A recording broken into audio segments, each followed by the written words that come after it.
All right, welcome to our Men's Health Talk hosted here at Active Chiropractic. And this is in honor of our Father's Day weekend.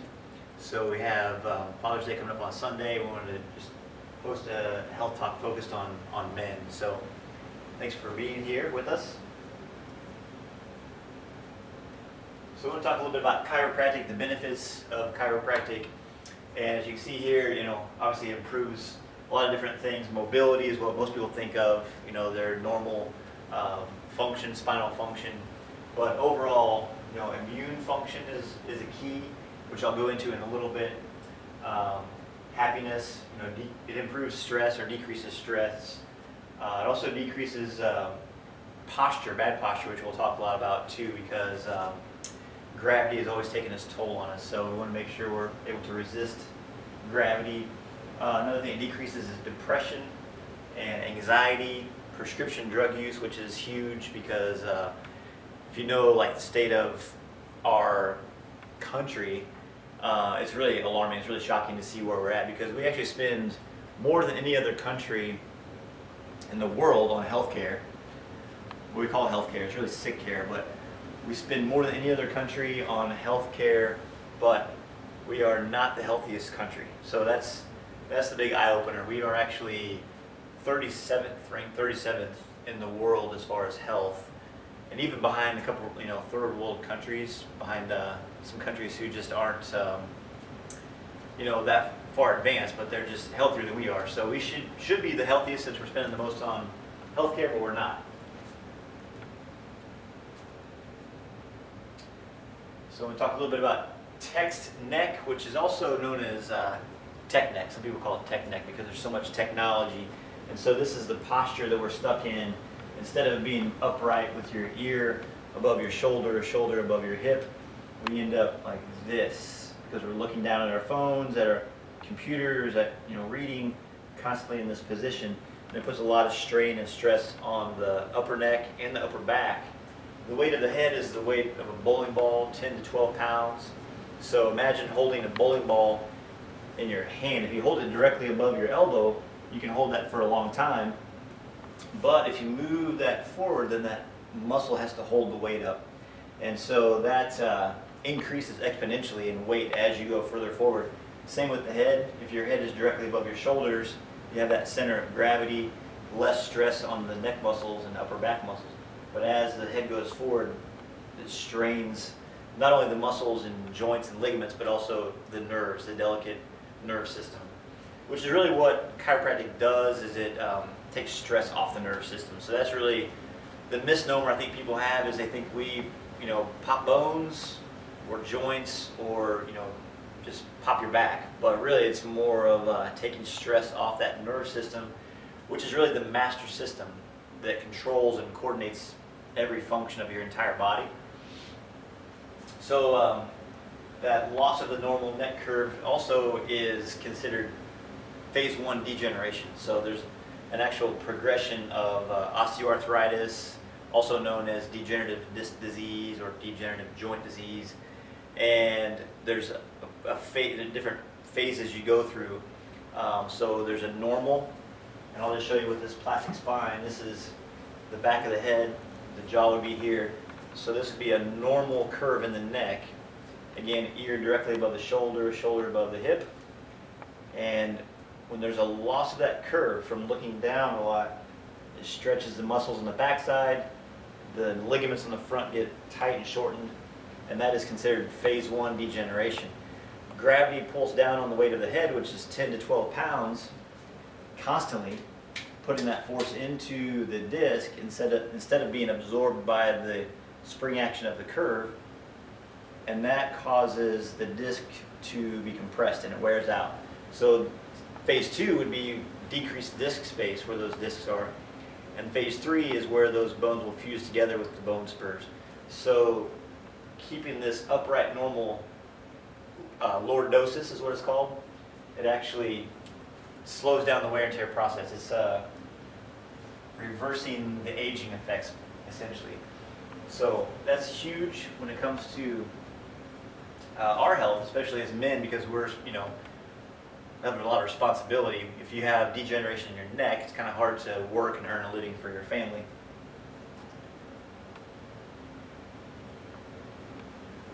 Also, sitting. So what happens when we sit, it kind of shows here, you can see this, this angle where someone is sitting, it shortens the hip flexors. So the psoas and iliopsoas muscles are shortened.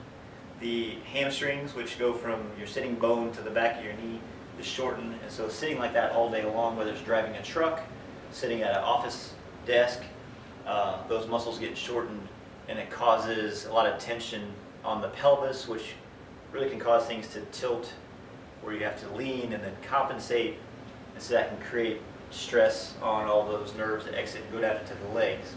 So one recent case we had here was a guy who, 7 kids, 12 grandkids, was having burning sensation into his legs, and he thought, he was just gonna have to go get some medication and possibly surgery, and came in and realized that there was pressure on the nerves going down into his legs, and got a few adjustments, and it started to clear up. Like, he actually didn't have burning sensation, and was just amazed that it was just a natural remedy. So sitting for long periods of time, and that weight distribution where your hips are tilted the wrong way is a huge factor.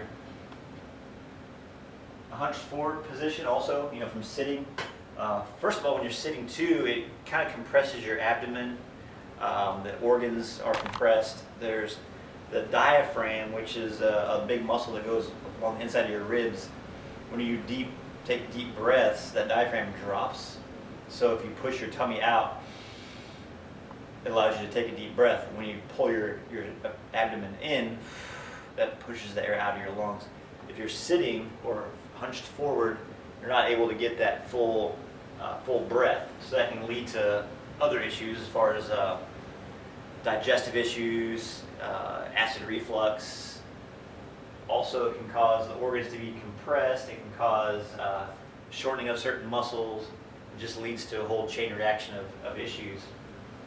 So being able to stand upright, I would say even keeping your sternum raised up. So your chest bone, instead of having it down, try and raise it up just a ½ inch. It's going to bring your whole rib cage up and allow you to take deep breaths, give your organs plenty of room to function, and decrease the chances of having like gastrointestinal issues. Sleeping, that's a huge one. So sleeping, there's this ideal normal spine position, and this was actually developed by 2 guys who were PhDs in mechanical engineering, so built skyscrapers and they built bridges, and looked at load and weight distribution, and then they became doctors of chiropractic, and they applied those same principles of physics to the spine to look at what the ideal normal neutral position would be. So from behind, back of the head, tailbone should be straight up and down like this, and then from the side it should be curved like this to give you that spring action and the stability, but also the imaginary line from the ear, shoulder, hip, knee when you're standing. When you're laying, same thing, neutral position when you're sleeping. So if you're sleeping on your stomach, your head's going to be turned to the side. It's going to stress those joints. If you're sleeping on your side without enough support, you're going to be like this or like this. So you want to have a good equal weight distribution while you're sleeping. And so I always recommend either on your back with some good neck support, like a good pillow for your neck, possibly even a pillow under your knees if you need to, or on your side with a pillow between the knees and a pillow to hug, just to kind of rest your upper arm on so you're not compressed. So that's really important. I think I've found that if I have 3 pillows, one that's the correct thickness for my neck, so my head's not tilting, and one that's pretty thick for my arm, so I'm not laying on my arm or being compressed by the weight of my upper arm, and I'm distributing the weight from my neck, back of my shoulder, rib cage, hip, thigh. It disperses the weight very evenly to where I don't even roll over. I don't feel the need to even shift around in the middle of the night, sleep 7-8 hours straight without any discomfort at all. So there is a neutral position you can get into that's really ideal.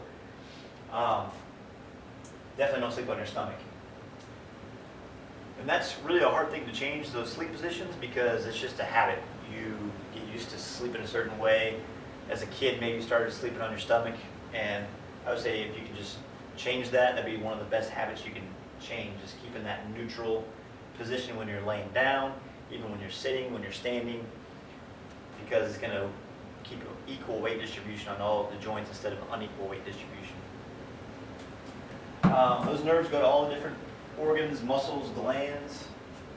So really, like I said, your nerve system controls and coordinates every function of your body.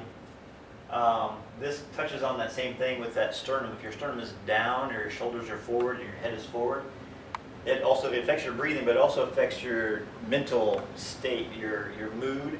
So even just try this. If you stand and imagine, you're slumped a little bit, suddenly you feel tired, you feel kind of bummed out, you feel weak, maybe a little older. As time goes on, you might even get a cane and kind of walk around like this. But imagine up just a half inch like this, suddenly your shoulders back, your head's back, and you can breathe deeper, you get more air, you're more alive, more alert, and just feel more confident. So just that one subtle change of just a half inch either down or up can make a huge difference in your mood and your overall long-term health.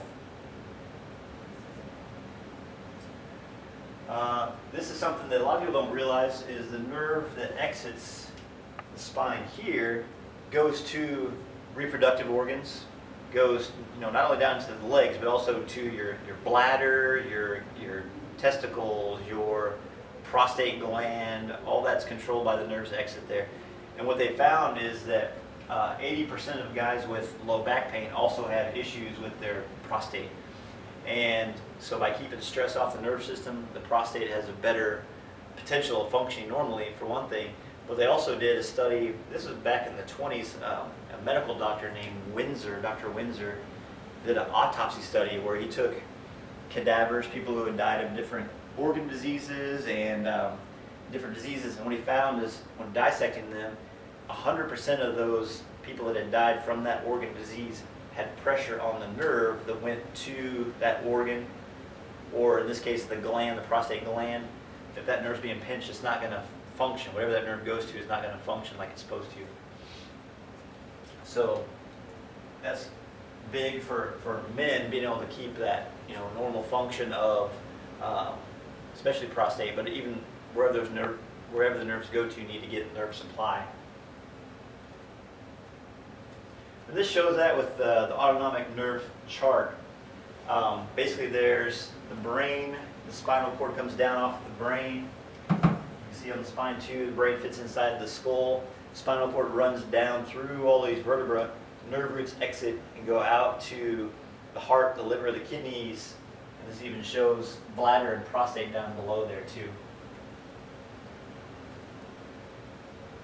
So we see a lot as chiropractors, what we specialize in is detecting and correcting what's called vertebral subluxation complex, or subluxation for short.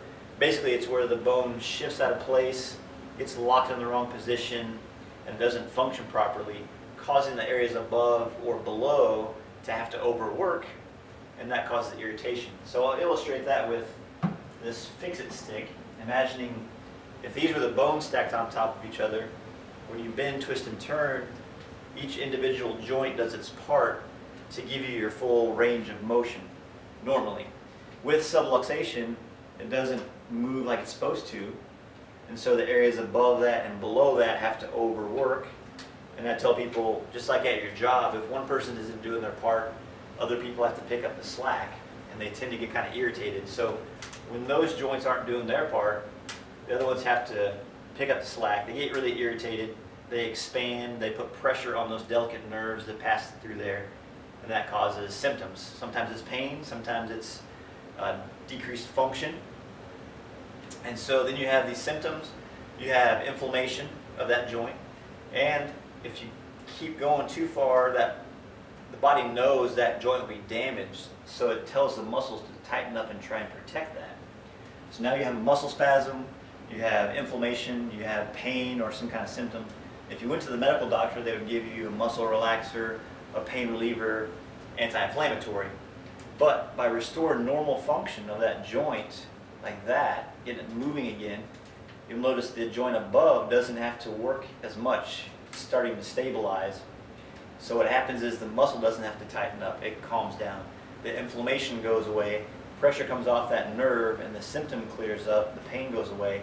So now you didn't have to take the muscle relaxer, the pain reliever, or the anti-inflammatory. Your body just is normally functioning again. And that's just from applying the force to that area to free up that joint and allow your body to heal itself naturally. So that's what we did with subluxation. Jack LaLanne was he was kind of ahead of his time. He was a fitness expert back in the, I believe it was 60s and 70s. He swam the Hudson River, the English Channel, pulling a couple of tugboats full of people, and he was the juice, kind of came out with the juices, the juicer, and drank vegetable juice and was just high energy into his 70s and 80s, I believe. But he has this quote. I think once people realize that their spine is the lifeline, then they'll be, looking for a chiropractor. And there needs to be more chiropractors, because every man, woman, and child needs to be checked for subluxation, the devastating effects of subluxation, for the rest of their life. Not just now, not just for pain relief, but for overall health, for overall function. And that's from the cradle to grave, so from the womb to tomb. And so my kids get adjusted. They've been getting adjusted from day one, and I plan on getting adjusted until I die. It's just a matter of quality of life more than anything, not just symptom relief, but being able to function. And if you think of like a light bulb, for example, a light bulb, it burns bright and then it goes out, and that's how we should live our lives. Not just burn bright for a while and then slowly dim and then kind of peter out and have to live in a nursing home for 20 years or whatever with very low quality of life. We want to have burn bright, and then when it's our day to go, go. And that's I think for me that seems like a great life to live, is to have a quality of life all the way through till the end. So appreciate your time. Our next talk is coming up in 2 weeks on June 27th. Is Thursday, 6 o'clock right here at our office. And feel free to come bring a friend. We're going to have food available as well. So appreciate your time, and we'll see you next time. Thank you.